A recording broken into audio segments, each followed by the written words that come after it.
예, 안녕하십니까. 오늘은 계약법을 내려가는데 민법 종식할 때 많이 힘드셨을 거라 생각하는데 계약법은 그나마 또 좀 낫죠. 생각을 잘못 잡으면은 내나 마찬가지겠지만 218페이지 계약법을 펴놓으시는데 민법 종식 살짝 떠올려 보십시오. 일단 우리가 사람이 무엇인가에 대해서 누리는 것으로서 법의 보호를 받는 권리에 대해서 공부하시고, 이 권리는 부단히 발생, 변경, 소멸 한다 했는데 그것을 권리 변동이라 했었고, 이러한 권리 변동의 원인이 되는 것을 전부 다 법률 요건이다 라고 이야기했는데, 그 법률 요건에 법률 행위다 라고 하는 것이 있다 라고 했었고, 이 법률 행위다 라고 하는 것은 반드시 의사표시를 필수적인 구성요소로 한다 라고 이야기했습니다. 일단 이 법률 행위가 법률 행위로서 표의자가 의사표시에 의해서 추구하는 그 효과인 권리 변동이 달성되기 위해서 최소한 갖춰야 되는 것이 있는데 그것을 법률 행위의 요건이다 라고 이야기했고, 그 법률 행위가 무엇이든지 간에 간단하게 단독 행위이든지 계약이든지 합동 행위이든지 또는 이 계약에 그게 채권 계약이든지 물권 계약이든지 그다음에 준물권 계약 이런 것들이 전부 다 일단은 법률 행위인데 그 법률 행위가 효력을 발생시키기 위해서 최소한 갖춰야 되는 것으로서 성립 요건이 필요하다라고 이야기했고, 그다음에 효력 요건이 필요하다고 했었고, 특별 성립 요건을 요구하는 것도 있고 특별 효력 요건을 요구하는 것도 있다라고 이야기했습니다. 일단 사적 자체의 원리라고 이야기하면은 이 전체 법률행위 자유의 원칙을 이야기하고, 그 중에서 계약 자유의 원칙이다라고 이야기하면은 법률행위 중에서 계약 자유의 원칙을 이야기하는 것인데, 그래서 민법 종칙을 공부하고 계약법을 공부하는 게 맞다는 겁니다. 물론 경우에 따라서 계약법을 먼저 공부하고 민법 종칙 법률 행위를 나중에 공부해도 되겠죠. 하여튼 이제는 법률 행위 중에서 그 중에서 계약이라는 걸 위주로 해서 공부할 것인데, 그 중에서 지금 이제 채권법 각칙, 계약 각칙에 규정되어 있는 채권 계약을 가지고 공부할 것이라는 것. 하여튼 이 채권 계약 민법 전에 규정되어 있는 채권법 각칙에 규정되어 있는 것을 전형 계약이다 라고 이야기를 하고, 채권법 규정이 임의 규정이다 라고 이야기했습니다. 물권법 규정은 강행 규정이기 때문에 물권 법정주에 따라서 물권을 임의로 창설하지 못하지만 채권법 규정은 임의 규정이기 때문에 실제 거래계에서는 전형 계약보다는 그게 변형된 또는 다른 형태의 비전형 계약이 일반적으로 행해지고 있을 수 있다고 볼 수 있습니다.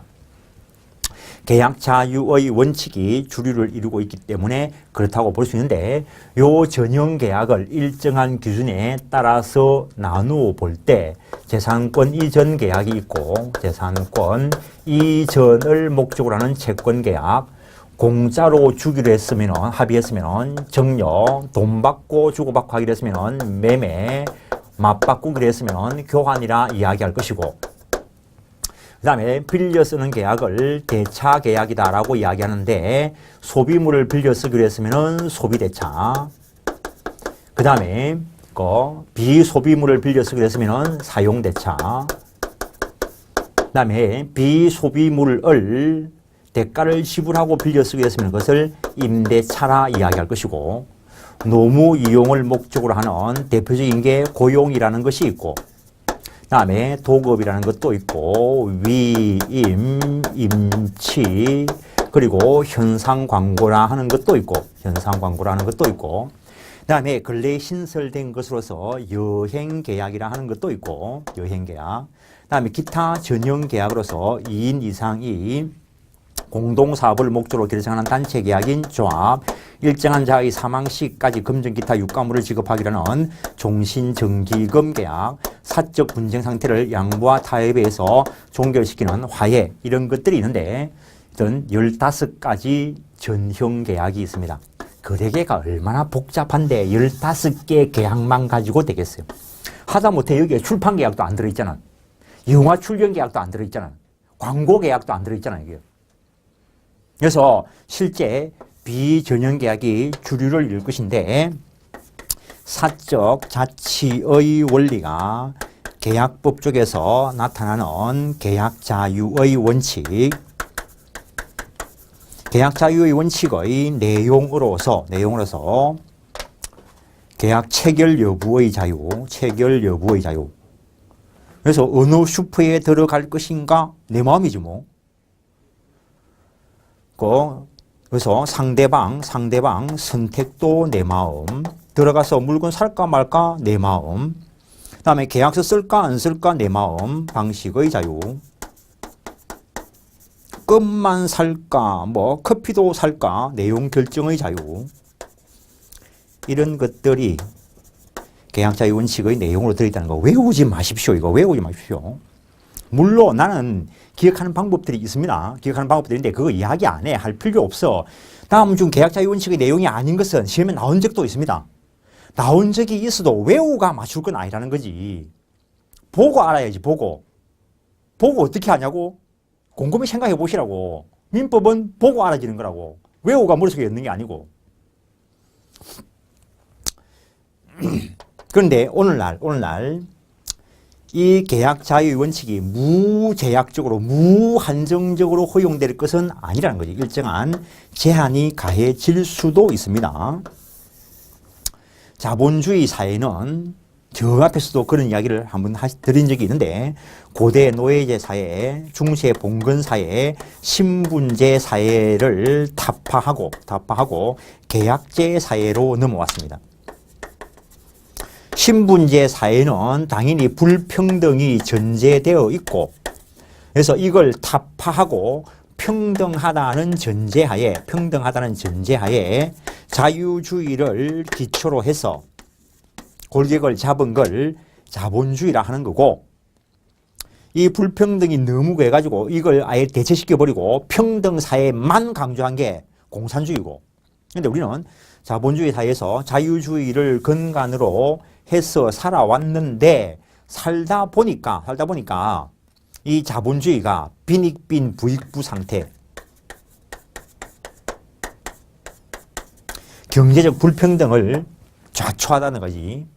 그래서 그런 문제점이 발생을 하니까 여러 가지 제한이 나타나게 되는데 체결 여부의 자유, 상대방 선택의 자유 여기에 대해서도 제한이 가해져서 채약이 강제되는 수도 있다는 거지. 근데 전기 공급 이런 거 한번 생각해 보십시오. 전기 공급 한전에서만 공급하는데 거기서만 공급받을 수 있어. 그 다음에 전매품 이런 것들은 당연히 공급자가 제한되어 있으니까 나는 그 사람하고만 체결할 수 있을 것이고 방식 선택의 자유, 즉 분료식 계약이 원칙인데 일정한 경우에는 특정한 방식을 요하는 요식 계약일 수도 있다는 거. 내용 결정의 자유에 대한 제한.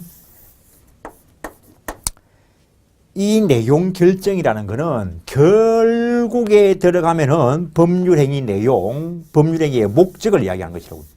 그래서 민법 총칙에서 이야기했던 확정 가능 적법 사회적 타당성 그것은 계약에도 당연히 적용되는 거고 계약법에 와서 추가적으로 더 하는 것이 여기서 약관이라는 걸 공부한다는 거. 약관이라는 것은 계약 당사 일방이 다수의 거래 상대방을 대상으로 해서 계약 체결될 것을 미리 작성해 놓은 계약 내용, 미리 작성해 놓은 계약 조건 뭐 이런 말 하는데 계약 내용을 이야기하는 거고 그러니까 일반 교과서에 뭐 미리 작성해 놓은 계약 조건을 말한다라고 하는데 이 조건은 민법 총칙에서 말하는 조건과 기한할 때 그 조건하고는 아무 관계 없다는 거. 그래서 계약 내용에 대해서 다수의 거래 상대방과 관련해서 계약 체결될 것을 예비해서 미리 작성해 놓은 것을 약관이라 한다는 거. 그래서 누구든지 보험약관은 아실 거고 이것뿐만 아니고 하다못해 요새는 버스표가 없으니까 버스표 거기에도 지정차 이외에는 뭐 승차할 수 없음. 극장표를 보더라도 당해 이외에는 관람할 수 없음. 이런 것들이 기업주 측에서 다수의 고객들을 대상으로 해서 미리 작성해 놓은 약관 조항이라는 거. 그래서 오늘날 약관의 규제를 받지 않고는 하루도 살아갈 수 없어요. 오늘날 단 하루라도 법률 행위 안 하고 살아갈 수가 없어. 맨날 자기가 하고 있으면서 모르겠대. 하고 있는 걸 모르면 누가 아는데 이걸.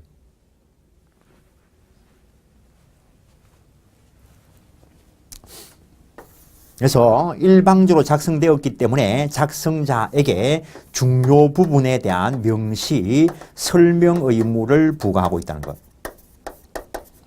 중요 부분에 대해서 명시 설명하지 않았다면은 계약 내용에 편입 안 된다는 것.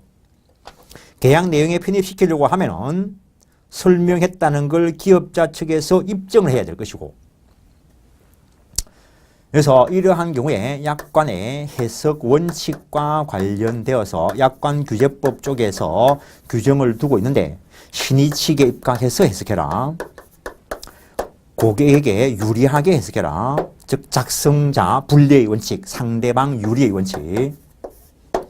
다음에 기습조항, 의외의 조항은 무효. 고객의 본질적 권리 제한 조항 무효. 다음에 개별 약정이 있으면, 이 개별 약정을 약관 조항보다는 우선시키는 해석을 한다는 거. 이 약관은 반드시 인쇄될 필요는 없지만 문서화는 되어 있어야 한다는 것. 요거가 다른 개별 약정, 이거는 또 다른 개별 계약이라고요. 이거는 문서화되지 않아도 상관없다는 거. 근데 문서화가 안 되면은 소송에서 입증을 못할 것이니까 패소하는 것은 현실적인 문제. 현실적인 문제와 법적인 문제를 구별을 못하면 안 됩니다. 여러분들은 현실적인 문제를 가지고 시험 치러 가는 게 아니고 법적인 문제를 가지고 시험 치러 가는 거라고. 부동산 매매 계약을 체결하면서 계약서를 작성하지 않았다. 계약은 체결되었을까? 체결됐다는 거지. 그런데 현실적으로 소송 들어가서 부동산 매매 계약서가 작성 안 돼 있으면은 어떻게 입증할 거냐는 거지. 그건 현실적인 문제. 그 다음에 약관 조항 중에서 무효화시키는 방법도 있다라는 것. 기본적으로 신의칙 위반하면은 무효일 것인데 신의칙 위반으로 다뤄지는 거, 불공정한 것과 관련된 것으로서 개별적 조항들을 두고 있을 것인데, 그건 법조문 확인하시는 거고, 그 다음에 다시 이 전형계약, 어쨌든 실제 거래계에서는 비전형계약이 주류를 이루고 밖에서 그렇게 만연하게 행해진다 하더라도 공부하는 것은 전형계약을 가지고 공부할 수밖에 없고, 그 다음에 실제 세부적으로 우리 시험 범위에 들어간 것은 매매, 교환, 임대차가 시험 범위에 들어가고, 이 민법상 임대차에 대한 특별법으로서 주택임대차보호법, 상가건물임대차보호법이 시험 범위에 들어가는 것이라는 거. 그래서 주택임대차보호법, 상가건물임대차보호법은 공부를 하실 때 내 책처럼 임대차하고 난 뒤에 바로 보는 게 맞다는 거. 근데 또 이름 들어보고 모르는 거 천지 삐까리네 이런 말 하지 마시고, 자기들이 다 해봤잖아. 정리 안 해봤어요? 교회 다니시는 분들은 흥금 해봤을 거고, 사람 차별하나? 절에 다니는 사람은 시주 해보셨겠지. 공짜로 주는 거잖아. 그 다음에 매매, 시도 때도 없이 하지. 오늘 껌을 사설 수도 있고. 교환도. 이거는 저는 어릴 때 많이 해보셨을 거라고. 동네 엿장사 오면 엿바감으로 같이 깡통 들고. 소비대차, 옆 사람한테 돈 빌려본 적이 있을 거고, 사용대차, 옆집에, 요새는 뭘 빌리지? 옛날에 연탄집게 빌렸는데. 그래서 한 번 사용하고 난 뒤에도 동일한 용도로 또 사용할 수 있는 걸 공짜로 빌렸으면은 사용대차. 옆에 짝지한테 볼펜 빌려 써봤으면은 사용대차. 그걸 돈 주고 빌렸으면, 커피 한 잔 사주고 빌렸었으면 임대차. 꼭 주택, 부동산 임대차만 있는 건 아닙니다. 옆집 자전거 공짜로 빌렸으면 사용대차. 공원에 가가지고 돈 주고 빌렸으면 임대차. 고용 해보셨겠지. 고용 계약서를 안 써봤을지는 몰라도 꼭 고용계약서를 써야 되는 거 아닙니다. 분료식이 원칙입니다. 분료식이. 계약서 작성 안 해도 계약은 체결되는 게 원칙이라는 거. 그 다음에 도급, 일이 완성될 것을 목적으로 보수 지급할 것을 약정한 것을 도급이다 라고 이야기한다는 것. 도급계약 꼭 건물 짓는 것만 있는 게 아닙니다. 뭐 숙제 대신 해주면 밥 한 그릇 사주겠다. 그렇게 해도 도급이 될 수 있습니다. 위임, 신뢰관계에 기초해서 일을 맡기는 거, 임치, 물건 맡기는 거, 현상 광고, 광고된 내용이 실현되었을 때 계약이 체결될 수 있는 거, 전형 계약 중에서 유일하게 요물계약이라고 평가를 받습니다. 요물계약.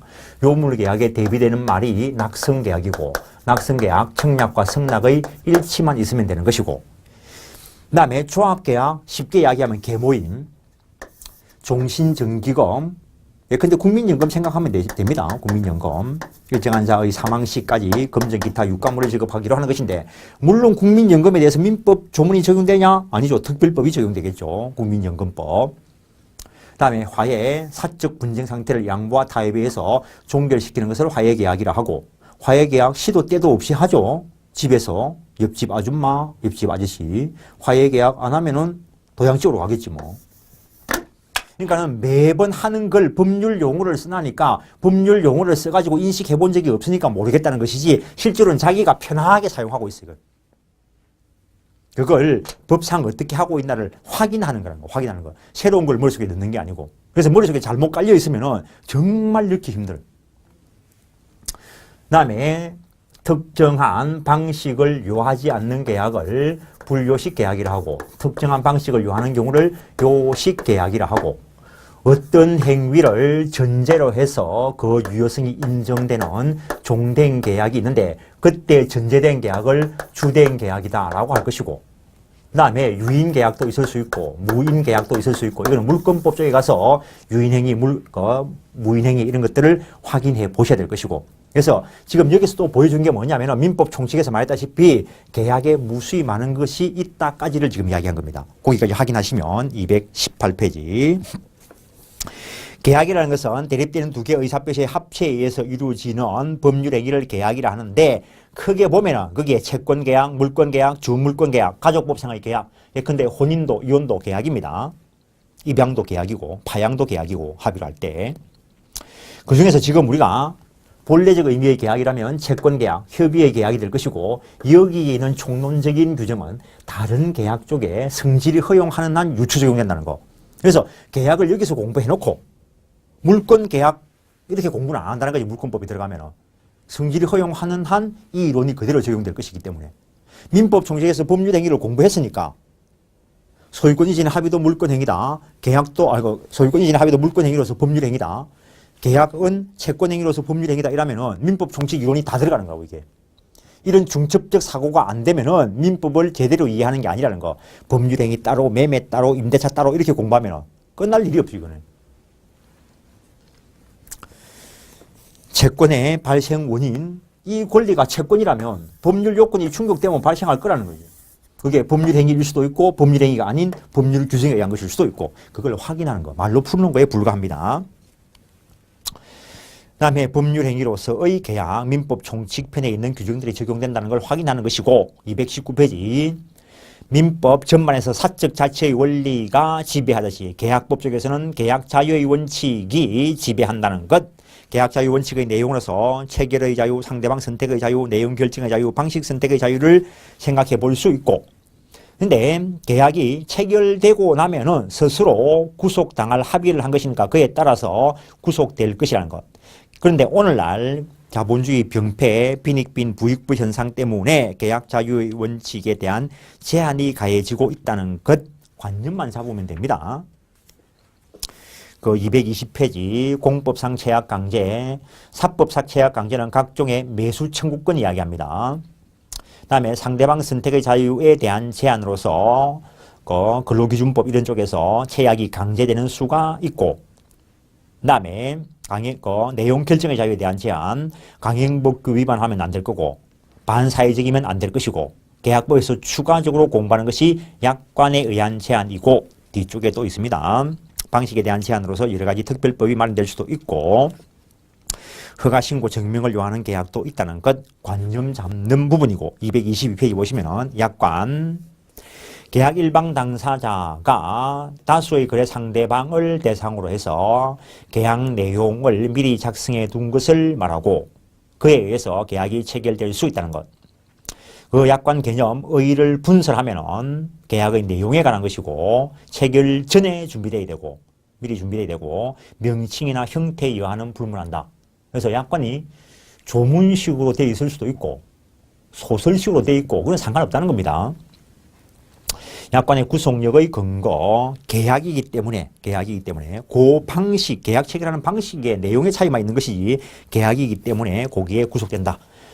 그것도 시험에 나온 적이 있고 일방적으로 작성한 것이기 때문에 명시설명 의무가 있다는 거 중요사항에 대해서 그래서 중요사항에 대해서 명시 설명하지 않는다면 계약 내용에 편입되지 않는 것인데 모든 것이 모든 것은 예외 없이 명시 설명되어야 한다라고 하면 거짓말입니다. 중요한 사항이 아닐 때 상대방이 이미 알고 있다면 그다음에 이미 다른 법 조문에 규정되어 있는 것을 부연하는 차원에서 기재한 것이라면 명시 설명하지 않아도 된다는 것.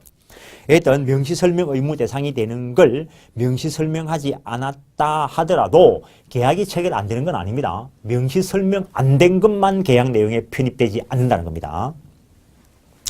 약관 해석에 대한 원칙, 약관도 계약의 내용이고 따라서 법률행위 해석의 방법에 의해서 해석이 돼야 되고 약관 규제법상 해석 원칙을 정한 것이 있는데 신의 측에 입각해서 해석해라. 그다음에 고객에 따라서 다른 내용으로 해서는 안 되고 동일한 내용으로 해석해야 된다는 거. 통일적 해석의 원칙. 그 다음에 상대방 유리의 원칙, 작성자 분리의 원칙 넘기시면 개별 약정이 있으면 개별 약정을 우선시켜야 된다는 거. 그 다음에 소위 예문 해석 이것도 약관 조항 중에서 부당한 조항이 있을 때 판례에서 이걸 무효화 처리시키는 방법으로서 그것은 단순한 예문에 불과하고 구속력 없다. 이렇게 해석한 것을 약관 해석이라 하는 겁니다. 불공정한 조항 무효화시키는 방법으로서 신의 측에 반하면 무효, 고객에게 부당하게 불리한 조항 무효, 그다음에 구체적인 무효 조항이 있는데 이 구체적인 무효 조항과 관련된 게 시험에 나온 적이 있긴 합니다. 그렇다고 해서 이걸 약관 규제법을 다 외워야 되냐고.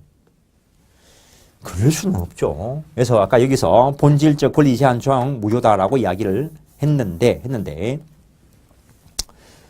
그런 걸 가지고 지문이 주어졌을 때 해석을 해내야 된다는 겁니다. 일단 조문을 한 번은 읽어보시면서 관념을 잡으시는 거고 그 다음에 계약의 종류 바로 위에 일부 무효에 대한 특칙이 있다라고 하는데 이거 민법 총칙에서 일부 무효의 법리를 이야기할 때 그런 이야기를 했습니다. 법률행위 내용의 일부가 무효인 때는 원칙은 그 전부를 무효로 한다. 단 일부 무효 부분이 없었다 하더라도 법률행위를 하였을 것이라 인정될 때는 나머지 부분은 그러하지 아니하다. 이게 137조에 규정되어 있는데 그거는 일반 규정이고 별도의 규정이 있으면 별도의 규정에 따라서 처리한다 하면서 거기에 몇 가지 예를 들어 놓고 확인은 해보십시오라고 하고 넘어왔는데 약관 규제법에서 약관 조항 중에서 무효인 조항이 있으면 그것만 무효고 나머지 조항으로 계약관계가 유지가 된다는 거.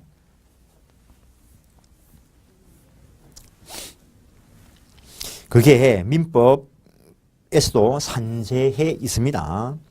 계약의 종류, 채권법 각칙, 계약 각칙에 법전에서 이름을 딱 붙여놓은 걸 전형계약이라 하는데 거기에 재산권 이전을 목적으로 하는 거, 정려, 매매, 교환, 재산권 이용, 빌려 쓰는 계약의 소비대차, 사용대차, 임대차, 노무 이용을 목적으로 하는 고용, 도급, 현상 광고, 위임, 임치, 여행 계약이 있고 기타 전형 계약으로서 조합, 종신정기금, 화해 이런 것들이 있다라는 것. 그 정도 하시고 그 다음에 비전형 계약에 뭐가 있나 이래 물으면은 아까 출판 계약, 관람 계약, 그 다음에 영화 출연 계약 여러 가지가 있습니다. 그런데 그걸 일일이 찾아가 공부할 수는 없고 기본 원칙을 공부하고 거기 변형된 거에 원칙을 가지고 적용하고 이런 식으로 갈 거라는 거. 그래서 공부를 하는 것은 법전에 있는 거, 판례에서 확인된 거, 그걸 공부하는 겁니다. 그런 범위를 제한하지 않고 한다면은 민법 공부할 수가 없는 거죠. 우리는 원칙, 원리를 공부하는 겁니다.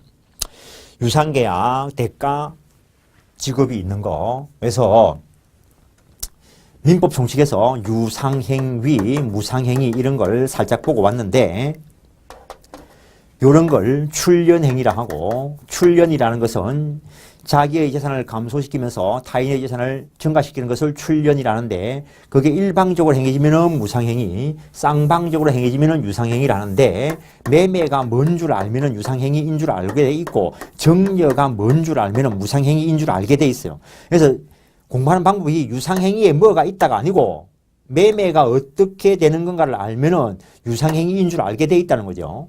그래서 슈퍼에서 내한테 껌을 주니까 나는 껌 대가로 돈 주고 유상행위이고, 엿바꿔 먹는 교환도 유상행위이고, 임대차도 유상행위이고, 정려가 대표적인 무상행위이고, 사용대차 공짜로 빌려 쓰는 것이니까 무상행위이고, 소비대차는 이자를 주기로 했으면 유상, 무이자면은 무상, 임치나 위임의 경우에도 대가 주기로 했으면 유상, 대가 안 주기로 했으면 무상, 도급은 일방은 일을 완성하기로 하고 그 일이 완성되었을 때 보수지급을 약정했으니까 유상계약. 그래서 본질을 알고 매매는 유상계약으로서 출연행위이고 전형계약이고 법률행위에 들어간다, 이렇게 읽어내는 거라고요. 그렇지 않고 다 따로따로 떼가지고 외우려면은 이걸 무슨 수로 외웁니까? 그래서 이해식의 공부가 처음에는 어려워 보이지만 한 번 딱 해놓고 나면은 잊어버릴래야 잊어버릴 수가 없다는 거. 암기는 오늘 하면 내일 없는 게 아니고 돌아서면 없는 거고. 유무상계약, 구별실익이 유상계약인 경우에는 매매에 관한 규정이 준용되어 특히 매도인의 담보책임법리가 적용되고, 무상계약은 정려 쪽에 있는 규정들이 적용된다는 것, 그 정도 하시고, 쌍무계약, 편무계약, 서로 대가적 의미는 채무가 양쪽에 발생하면은 쌍무계약, 그렇지 않으면은 편무계약이 될 것이다 라는 것.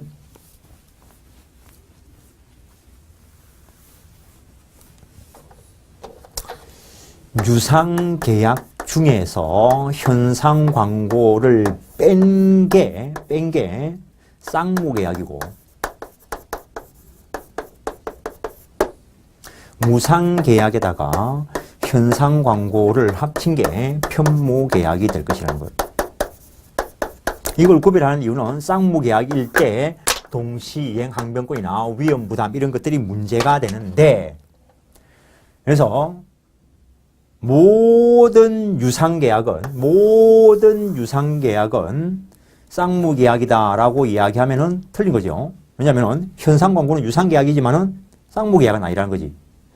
이 말장난 같은 이게 시험에 나온 적이 있습니다. 쌍무계약은 전부 다 유상계약에 들어간다, 맞는 말이라는 거. 무상계약은 전부 편무계약에 들어간다라고 말을 쓰면은 맞는 말이라는 거. 그래서 기본적으로 그 구별과 관련된 이야기가 있고 4번에서 그 이야기를 하고 있습니다. 현상 광고는 대가적 출연을 예상하고 있기 때문에 유상계약이지만 그 출연 의무는 광고자만이 일단 부담하므로 편무계약에 해당한다는 것. 낙승계약은 청약과 승낙의 일치만 있으면 되는 걸 말하고, 넘기시면 요물계약은 그 청약과 승낙 이외에 물건 제공을 요하는 행위를 요물행위라 하고, 대표적인 게 대물변제이고, 현상광고, 보증금 계약, 계약금 계약 이런 것들이 있습니다. 계약금 계약과 관련되어서 요물계약임을 확인한 판례가 근래에 있습니다. 그래서 여러 곳에서 문제가 되는데 계약금 쪽에서 이야기가 될 것이고, 요물계약과 낙승계약을 구별하는 실익은 계약 성립 시기의 차이가 있습니다. 낙승계약의 경우에는 청약과 승낙의 일치만 있으면 계약이 체결되는데, 요물계약은 그것만 가지고 안 되고 물건 제공까지 있어야 된다는 거.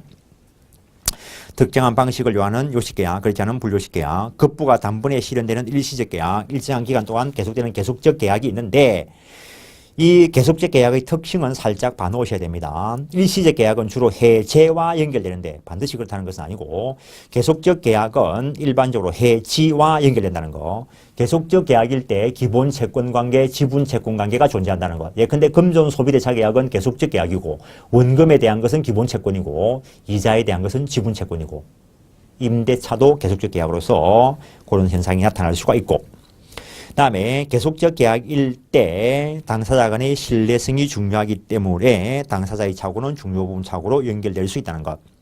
계속적 계약은 사정 변경의 원칙과 결합될 수 있고 불평등 관계가 초래될 수 있다는 것. 다음에 7번 같은 경우에는 매매 쪽에 가서 예약을 공부할 때 좀 더 세부적으로 볼 것인데 예약에 의해서 체결될 계약을 본계약이라 하고 본계약을 체결할 것을 미리 약정해 놓은 것을 예약이라 하고 다음에 운인의 영향을 받지 않나에 따라서 유인계약, 무인계약으로 구별한다라는 것. 그래서 230페이지를 보시면은 그래서 지금 여기서 보신 게 계약에 상당히 많은 것들이 있다를 보신 겁니다.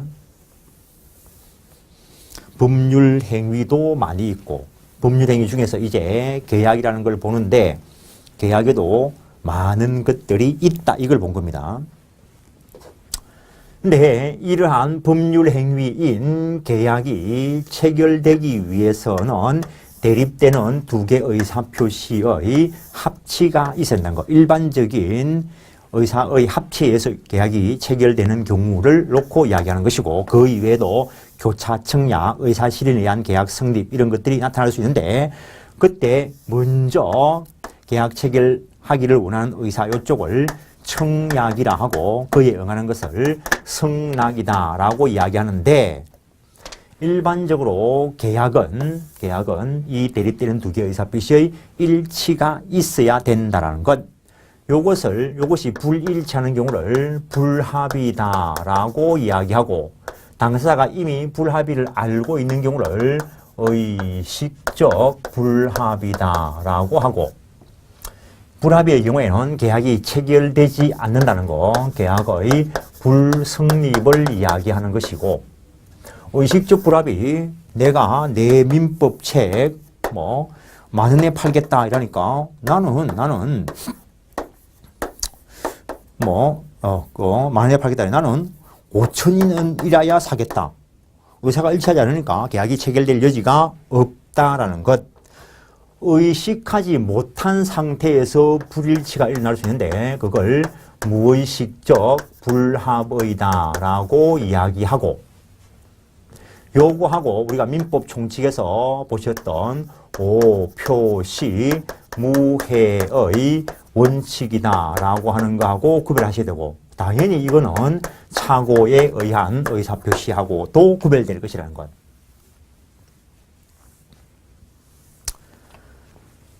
그래서 무의식적 불합의라는 것은 당사자가 인식하지 못한 상태에서 불합의가 일어난 겁니다. 이것도 유치한 예를 들면은 A라는 사람이 공인중개사 공부하려고 책을 왕창 샀어. 책을 왕창 사가지고 책을 열어보니까 머리 아파 죽겠어. 그래서 저 시골에 있는 친구가 공인중개사 공부할 생각이 있다라는 것을 전에 진작 알고 있었고 그래서 기본적으로 여기서 책을 팔 의사로 전보를 쳐가지고 책 매매 이렇게 전보를 쳤다는 거지. 책 매매. 자기가 팔려고 책 매매 이래 쳤는데 이쪽 친구도 책을 미리 사놓고 머리 아파 죽겠는데 이 전보를 보고 자기가 책 산 걸 어찌 귀신같이 알고 자기한테 팔아라 라는 소리로 해석을 했다는 거지. 그래서 이쪽에서 얼른 책을 보내면 이 책 매매에 대한 계약이 체결될까? 의식하지 못한 상태에서 불일치가 일어났으니까 이 경우에도 계약은 체결되지 않는다는 거. 근데 오표시 무해의 원칙이다라고 하는 것은 어쨌든 불합의라는 것은 대립되는 두 개의 의사표시가 일치하지 않는 것이고 오표시 무해의 원칙이라는 것은 어떤 사람의 진위와 표시가 불일치하고 상대방도 진위와 표시가 불일치한 것을 했는데 일치한 진위대로 계약이 체결되는데 잘못된 표시는 아무런 해악을 미치지 못하는 것을 오표시무해의 원칙이라 했고, 착오에 의한 의사표시는 하나의 의사표시 과정 중에서 표의자가 자기의 진화 표시의 불일치를 인식하지 못한 것을 착오라 했었고, 일단 관념상으로는 구별이 된다라는 것. 일단 둘 다 의사표시이고 이때 청약의 경우에 상대방이 그에 응하는 승낙만 있으면 계약이 체결될 정도로 구체적이고 확정될 수 있는 의사표시라야 한다는 것. 어쨌든 둘 다 의사표시라는 점에서 공통될 것이고 특정한 방식을 요하지는 않는다는 거.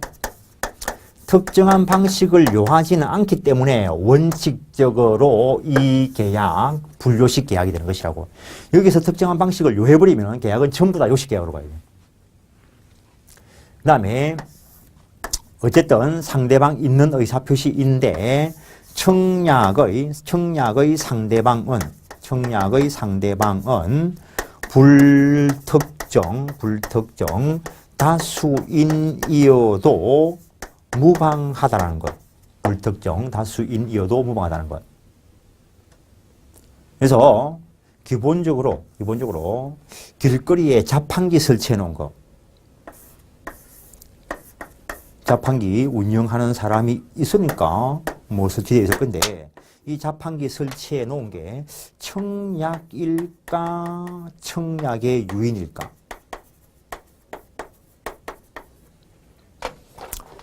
청약은 상대방이 그에 응하는 승낙만 있으면 계약이 체결된다는 것이고, 청약의 유인이라는 말은 상대방으로 하여금 내한테 청약해 오도록 유인, 꼬시는 거라는 거지.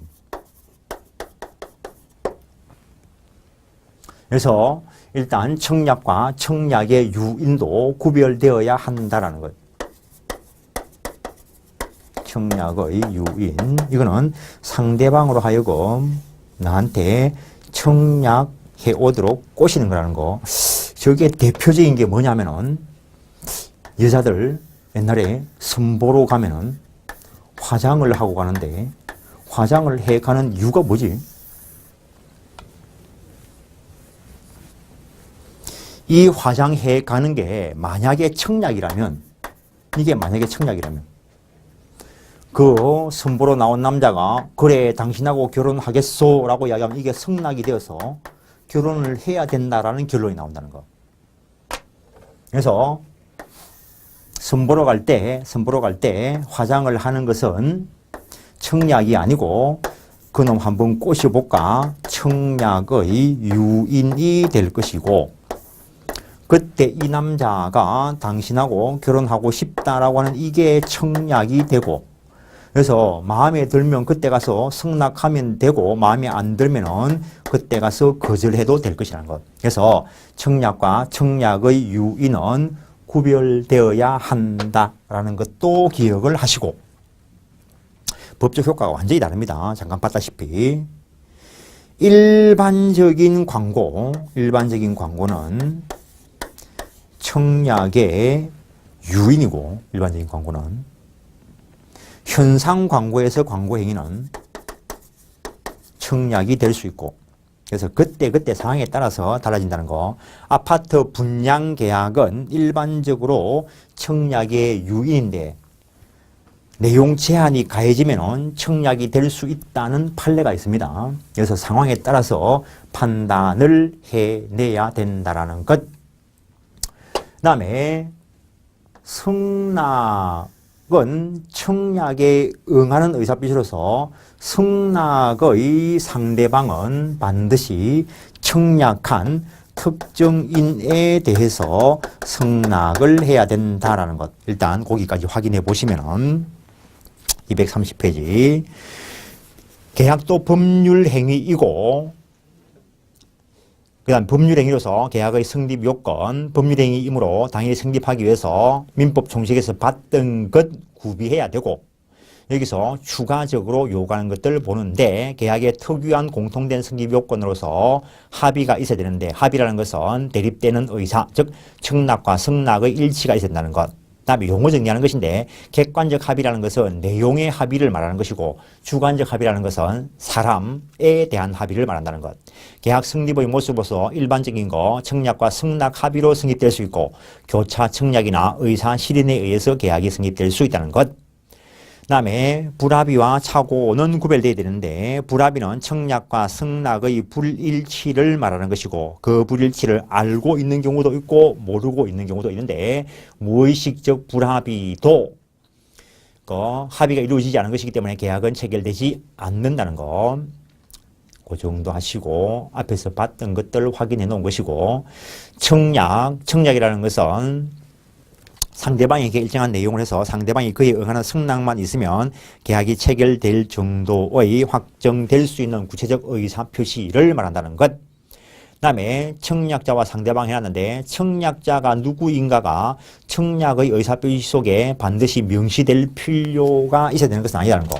아까 자판기 설치, 요즘이야 뭐 자판기 설치하면서 거기에 연락처 남겨놓는 경우도 있는데 옛날에는 보면 자판기 설치해놓고 커피 마시려고 돈을 넣는데 커피도 안 나오고 돈도 안 나와.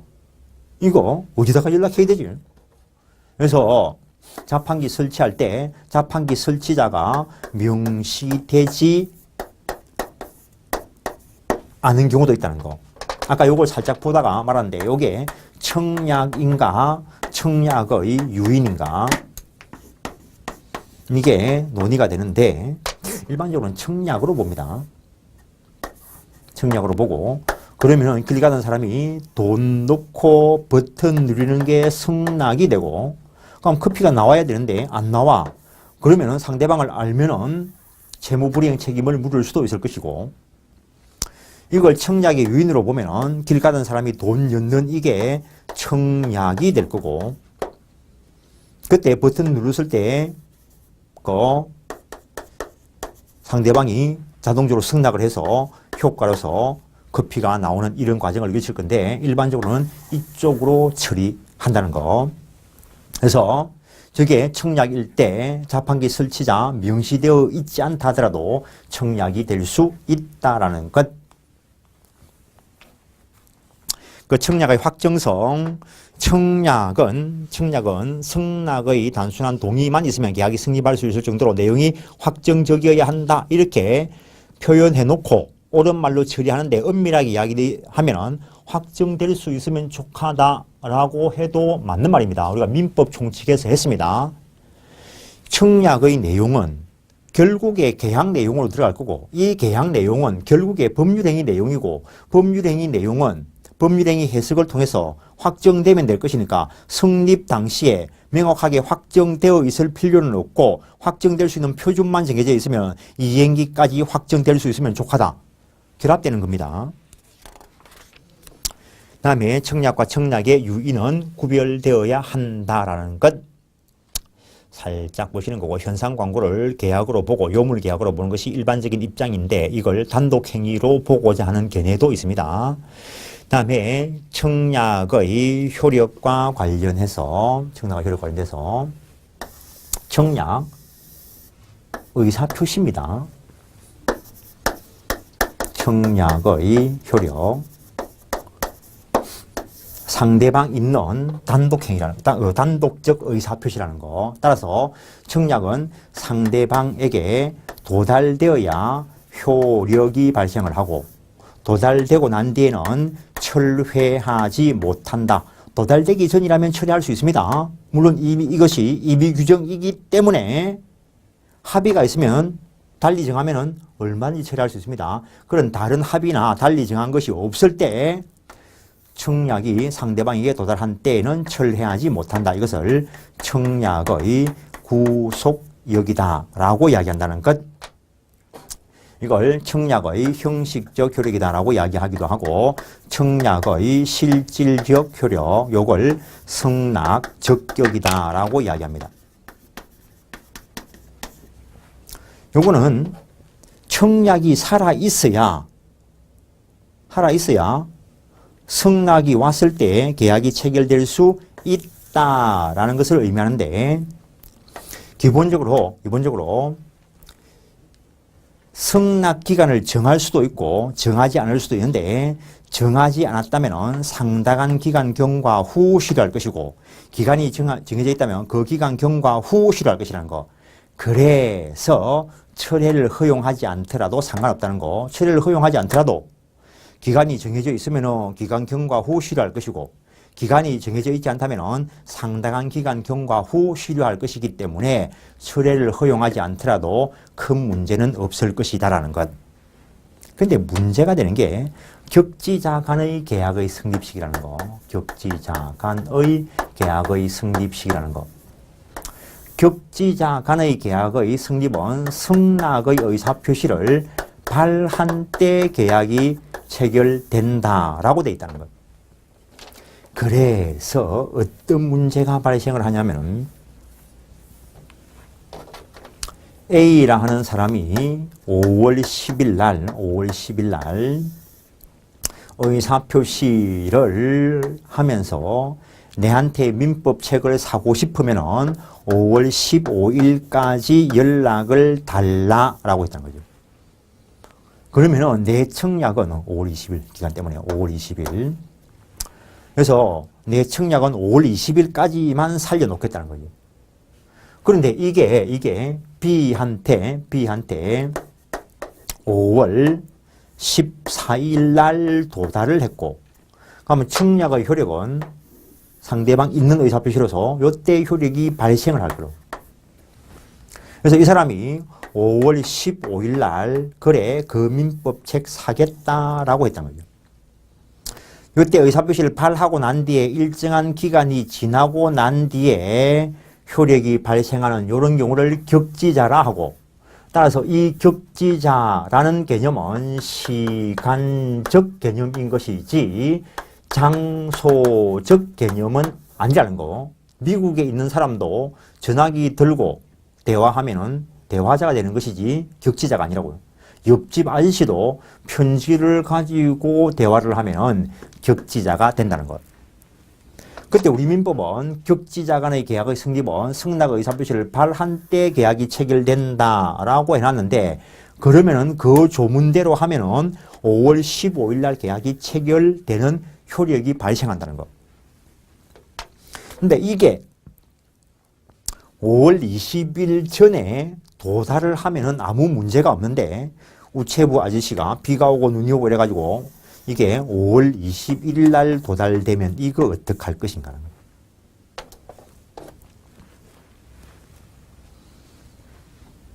그러면은 요때 계약을 체결되었다라고 하지만 요때 도달하지 않으면은 청약이 없어져 버려. 실효돼 버려. 그래서 요 경우를 학자들이 해석할 때 격지자 간의 계약의 성립은 승낙의 의사표시를 발한 때 계약이 체결된다. 단 승낙 적격 기간 내에 도달하지 못하면은 소급해서 계약이 체결되지 않았던 것으로 나타나는 것.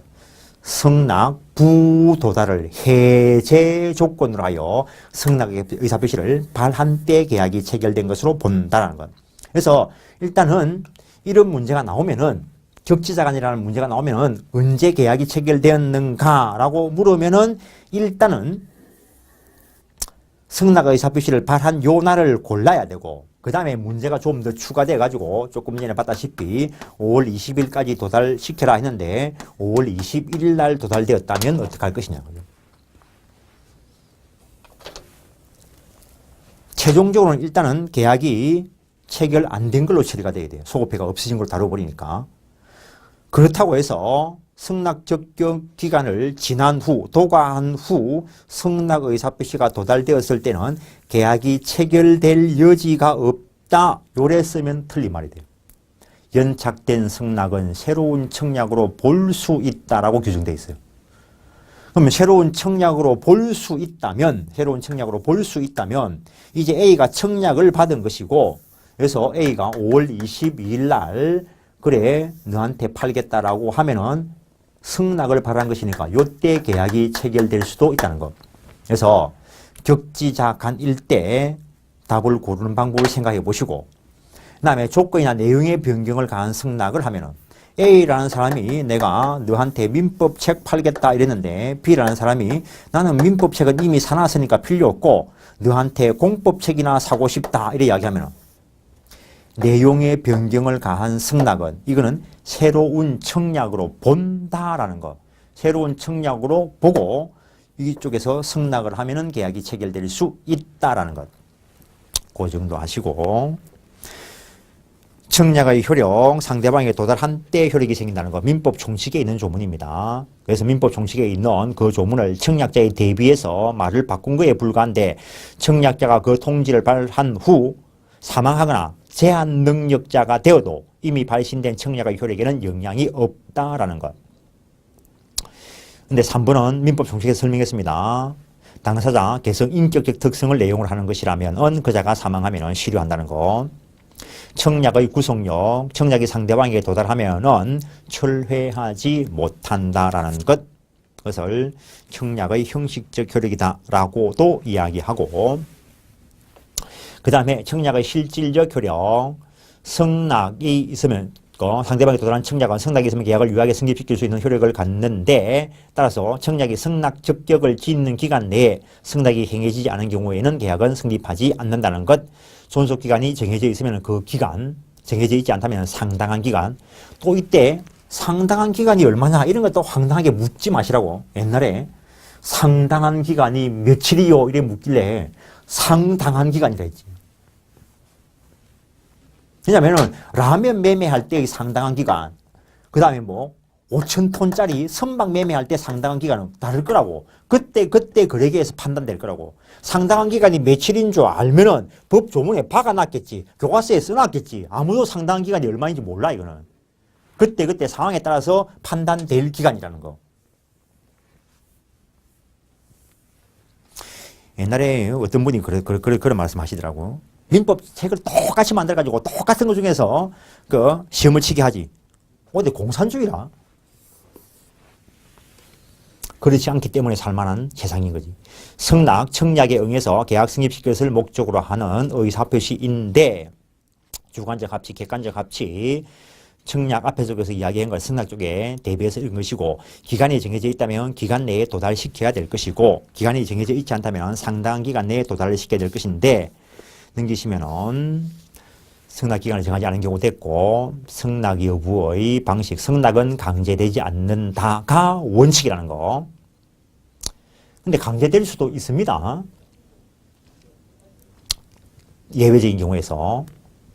승낙 효력 발생 시기 대화자 간인 경우에는 일반 원칙에 따라서 도달에 의해서 효력이 발생할 것인데, 격지자일 때 법 조문에서 531조에서 격지자 간의 계약은 승낙의 통지를 발한 때 성립한다 때문에 문제가 있다는 거.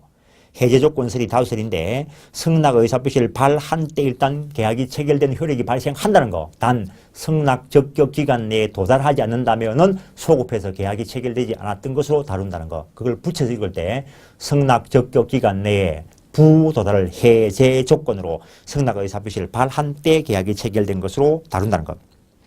연착된 승낙은 새로운 청약으로 볼 수 있다. 조건이나 내용의 변경을 가한 승낙은 새로운 청약으로 본다라고 되어 있다는 것. 계약의 경쟁 체결, 사경매, 지금 민법, 사법하고 있으니까 사경매를 하고 있는 것인데, 참 그냥 한번 읽어보십시오 하고 넘어가도 될 것 같은데, A라는 분이 민법책을 내놓고 가격을 내려가면서 경매에 붙이기로 했어요. 가격을 내려가면서. 그래서 100만 원부터 시작합니다. 100만 원 사실 분 있습니까? 이래 물으니까 아무도 대답을 안 해. 아무도 대답을 안 해.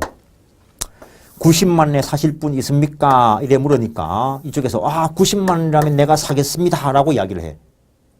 그러면 80만 원에 살 사람이 있습니까? 이거 물어보겠어? 안 물어보겠어? 안 물어보겠지. 최고가 제시해가지고 가격을 내려가면서 경매에 붙인다면 이게 청약이고 그 가격에 사겠다라고 하는 것이 승낙이 될 거라는 거. 그러면 이번에는 민법책을 내놓고 A라는 사람이 오늘 최고가에 팔겠습니다. 10만 원부터 경매를 붙입니다. 10만 원에 사실 분 있습니까? 이렇게 물으니까 누가 사겠다라고 이야기를 해. 이거 반드시 사야 돼, 팔아야 돼, 안 팔아도 돼. 한 번 더 물어보면 되지 뭐. 20만 원에 사실 분 있습니까? 라니까 또 누가 20만 원에 사겠대. 한 번 더 물어봐도 돼. 30만 원에 사시겠습니까? 이래 물어보니까 또 누가 30만 원에 사시겠대.